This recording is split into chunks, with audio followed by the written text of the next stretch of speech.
शांति। आज की मुरली में बाबा बोले, मीठे बच्चे 21 जन्मों के लिए सदा सुखी बनने के लिए इस थोड़े समय में देही अभिमानी बनने की आदत डालो। आज का गीत है, तुम्हें पाकर हमने जहां पा लिया है। निराकार शिव बाबा बैठकर बच्चों को समझाते हैं कि बच्चे देही अभिमानी भव, अपने को आत्मा समझो और बाप को याद करो। हम आत्मा है, हमको बाप पढ़ाते हैं। बाबा ने समझाया है, संस्कार सब आत्मा में ही रहते हैं। जब माया रावण का राज्य होता है अथवा भक्ति मार्ग शुरू होता है तो देह अभिमानी बन जाते हैं। फिर जब भक्ति मार्ग का अंत होता है तो बाप आकर बच्चों को कहते हैं, अभी देही अभिमानी बनो। तुमने जो जप तप दान पुण्य आदि किए हैं उनसे कुछ भी फायदा नहीं मिला। 5 विकार तुम्हारे में प्रवेश होने से तुम देह अभिमानी बन पड़े हो। रावण ही तुमको देह अभिमानी बनाते हैं। वास्तव में असुर तुम देही अभिमानी थे।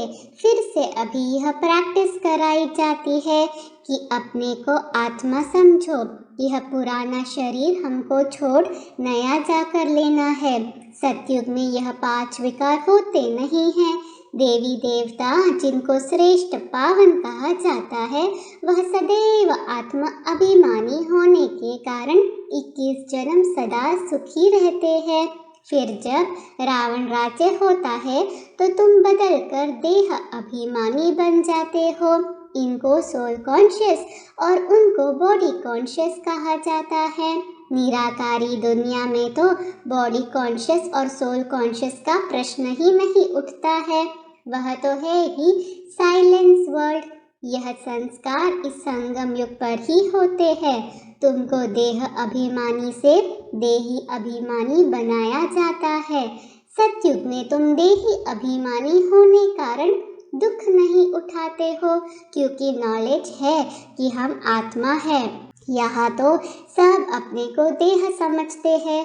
बाप आकर समझाते हैं, बच्चे अभी देही अभिमानी बनो तो विकर्म विनाश होंगे। फिर तुम विकर्माजीत बन जाते हो। शरीर भी है, राज्य भी करते हो तो आत्मा अभिमानी हो। यह जो तुमको शिक्षा मिलती है इससे तुम आत्मा अभिमानी बन जाते हो, सदैव सुखी रहते हो। सोल कॉन्शियस होने से ही तुम्हारे विकर्म विनाश होते हैं। इसलिए बाबा समझाते हैं, मुझे याद करते रहो तो विकर्म विनाश होंगे। वह गंगा स्नान जाकर करते हैं परंतु वह कोई पतित पावनी तो है नहीं, न योग अग्नि है जिससे विकर्म भस्म हो। ऐसे ऐसे मौके पर तुम बच्चों को सर्विस करने का चांस मिलता है। जैसा समय वैसी सर्विस। कितने ढेर मनुष्य स्नान करने जाते होंगे। कुंभ के मेले पर सब जगह स्नान करते हैं। कोई सागर पर कोई नदी में भी जाते हैं। तो सबको बांटने के लिए कितने पर्चे छपाने पड़े। खूब बांटने चाहिए। पॉइंट ही सिर्फ यह हो, बहनों भाइयों विचार करो। पतित पावन ज्ञान सागर और उनसे निकली हुई ज्ञान नदियों द्वारा तुम पावन बन सकते हो, व इस पानी के सागर और नदियों से तुम पावन बन सकते हो। इस पहेली को हल किया तो सेकंड में तुम जीवन मुक्ति पा सकते हो। राज्य भाग्य का वर्षा भी पा सकते हो। ऐसे ऐसे पर्चे हर एक सेंटर छपा ले। नदियाँ तो सब जगह है। नदियाँ निकलती है बहुत दूर से। नदियाँ तो जहाँ तहाँ बहुत है। फिर क्यों कहते कि इसी ही नदी में स्नान करने से पावन होंगे। खास एक जगह पर इतना खर्चा कर तकलीफ करके क्यों जाते हैं। ऐसे तो नहीं एक दिन स्नान करने से पावन हो जाएंगे। स्नान तो जन्म जन्मांतर करते हैं। सतयुग में भी स्नान करते हैं, वहाँ तो है ही पावन। यहाँ तो ठंडी में कितनी तकलीफ लेकर जाते हैं स्नान करने, तो उन्हों को समझाना है, अंधों की लाठी बनना है, सुजाग करना है। पतित पावन आकर पावन बनाते हैं, तो दुखियों को रास्ता बताना चाहिए। यह छोटे छोटे पर्चे सब भाषाओं में छपे हुए होने चाहिए। 1,00,000-2,00,000 छपाने चाहिए। जिन्हों की बुद्धि में ज्ञान का नशा चढ़ा हुआ है, उन्हों की बुद्धि काम करेगी। यह चित्र 2-3 लाख सभी भाषाओं में होने चाहिए। जगह जगह पर सर्विस करनी है। एक ही पॉइंट मुख्य है, आकर समझो कि सेकंड में मुक्ति, जीवन मुक्ति कैसे मिलती है। मुख्य सेंटर्स की एड्रेस डाल दो। फिर पढ़े व न पढ़े, तुम बच्चों को त्रिमूर्ति के चित्र पर समझाना चाहिए कि ब्रह्मा द्वारा स्थापना जरूर होनी है। दिन प्रतिदिन मनुष्य समझते जाएंगे कि बरोबर विनाश तो सामने खड़ा है। यह झगड़े आदि बढ़ते ही जाएंगे। मिल्कियत के ऊपर भी कितना झंझट चलता है, फिर नहीं तो मारा मारी भी कर लेते हैं। विनाश तो सामने है ही है। जो अच्छी रीति गीता, भागवत आदि पढ़े होंगे वह समझेंगे बरोबर यह तो पहले भी हुआ था। तो तुम बच्चों को अच्छी रीति समझाना चाहिए कि क्या पानी में स्नान करने से मनुष्य पतित से पावन बनेंगे व योग अग्नि से पावन बनेंगे। भगवानुवाच, मुझे याद करने से ही तुम्हारे विकर्म विनाश होंगे। जहाँ जहाँ भी तुम्हारे सेंटर्स है, तो विशेष मौके पर ऐसे पर्चे निकालने चाहिए। मेले भी बहुत लगते हैं जिसमें ढेर मनुष्य जाते हैं, परंतु समझेंगे कोई मुश्किल ही।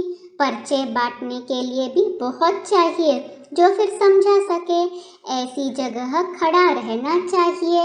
यह है ज्ञान रतन। सर्विस का बहुत शौक रखना चाहिए। हम अपनी देवी बादशाही स्थापन करते हैं ना, यह है ही मनुष्य को देवता अथवा पतित को पावन बनाने की मिशन। यह भी तुम लिख सकते हो कि बाप ने समझाया है मन मना भव। पतित पावन बेहद के बाप को याद करो तो विकर्म विनाश हो जाएंगे। यात्रा की पॉइंट भी तुम बच्चों को बार बार समझाई जाती है। बाप को बार बार याद करो। सिमर सिमर सुख पाओ, कलह कलेश मिटे सब तन के, अर्थात तुम एवर हेल्दी बन जाएंगे। बाप ने मंत्र दिया है कि मुझे सिमरो अर्थात याद करो। ऐसे नहीं कि शिव शिव बैठ सिमरो। शिव के भगत ऐसे शिव शिव कह माला जपते हैं, वास्तव में है रुद्र माला। शिव और शालिग्राम, ऊपर में है शिव, बाकी है छोटे छोटे दाने अर्थात आत्माएं। आत्मा इतनी छोटी बिंदी है, काले दानों की भी माला होती है, तो शिव की माला भी बनी हुई है। आत्मा को अपने बाप को याद करना है, बाकी मुख से शिव शिव बोलना नहीं है। शिव शिव कहने से फिर बुद्धि योग माला तरफ चला जाता है, अर्थ तो कोई समझते नहीं है। शिव शिव जपने से विकर्म थोड़े ही विनाश होंगे। माला फेरने वालों के पास यह ज्ञान नहीं है कि विकर्म तब विनाश होते हैं जब संगम पर डायरेक्ट शिव बाबा आकर मंत्र देते हैं कि मामेकम याद करो। बाकी तो कोई कितना भी बैठ शिव शिव कहे, विकर्म विनाश नहीं होंगे। काशी में भी जाकर रहते हैं तो शिव काशी कहते रहते हैं। कहते हैं काशी में शिव का प्रभाव है। शिव के मंदिर तो बहुत आलीशान बने हुए हैं।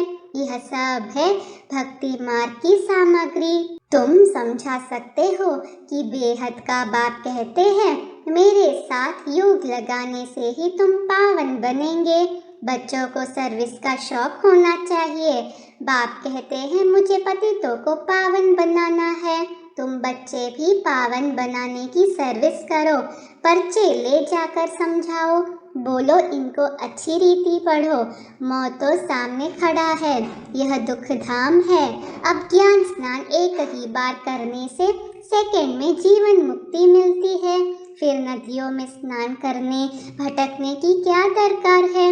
हमको सेकंड में जीवन मुक्ति मिलती है, तब ढिंडोरा पिटवाते हैं। नहीं तो कोई थोड़े ही ऐसे पर्चे छपवा सकते हैं। बच्चों को सर्विस का बहुत शौक होना चाहिए। पहेलियाँ भी जो बनवाई है वह सर्विस के लिए है। बहुत है जिनको सर्विस का शौक नहीं है, ध्यान में ही नहीं आता है कि कैसे सर्विस करे। इसमें बड़ी अच्छी चमत्कारी बुद्धि चाहिए। जिनके पैरों में देह अभिमान की जंजीरें पड़ी है तो देही अभिमानी बन नहीं सकते हैं। समझा जाता है यह क्या जाकर पद पाएंगे, तरस पड़ता है। सब सेंटर्स में देखा जाता है कौन कौन पुरुषार्थ में तीखे जा रहे हैं। कोई तो अक के फूल भी है, कोई गुलाब के फूल भी है। हम फलाने फूल है, हम बाबा की सर्विस नहीं करते तो समझना चाहिए हम अक के फूल जाकर बनेंगे। बाप तो बहुत अच्छी रीति समझा रहे हैं। तुम हीरे जैसा बनने का पुरुषार्थ कर रहे हो। कोई तो सच्चा हीरा है, कोई काले झुंझार भी है। हर एक को अपना ख्याल करना चाहिए।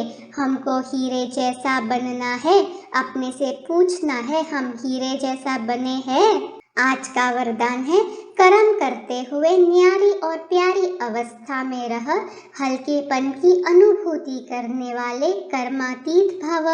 स्लोगन है, सर्व प्राप्तियों से सदा संपन्न रहो तो सदा हर्षित, सदा सुखी और खुश नसीब बन जाएंगे। मातेश्वरी जी के अनमोल महावाक्य, किस्मत बनाने वाला परमात्मा, किस्मत बिगाड़ने वाला खुद मनुष्य है। अब यह तो हम जानते हैं कि मनुष्य आत्मा की किस्मत बनाने वाला कौन है और किस्मत बिगाड़ने वाला कौन है। हम ऐसे नहीं कहेंगे कि किस्मत बनाने वाला बिगाड़ने वाला वही परमात्मा है। बाकी यह ज़रूर है कि किस्मत को बनाने वाला परमात्मा है और किस्मत को बिगाड़ने वाला खुद मनुष्य है। अब यह किस्मत बने कैसे और फिर गिरे कैसे, इस पर समझाया जाता है। मनुष्य जब अपने को जानते हैं और पवित्र बनते हैं तो फिर से वो बिगड़ी हुई तकदीर को बना लेते हैं। अब जब हम बिगड़ी हुई तकदीर कहते हैं तो इससे साबित है कोई समय अपनी तकदीर बनी हुई थी जो फिर बिगड़ गई है। अब वही फिर बिगड़ी तकदीर को परमात्मा खुद आकर बनाते हैं। अब कोई कहे परमात्मा खुद तो निराकार है, वो तकदीर को कैसे बनाएंगे। इस पर समझाया जाता है निराकार परमात्मा कैसे अपने साकार ब्रह्मा तन द्वारा, अविनाशी नॉलेज द्वारा हमारी बिगड़ी हुई तकदीर को बनाते हैं। अब यह नॉलेज देना परमात्मा का काम है। बाकी मनुष्य आत्माएं एक दो की तकदीर को नहीं जगा सकती है। तकदीर को जगाने वाला एक ही परमात्मा है, तभी तो उन्हों का यादगार मंदिर कायम है। ओम शांति।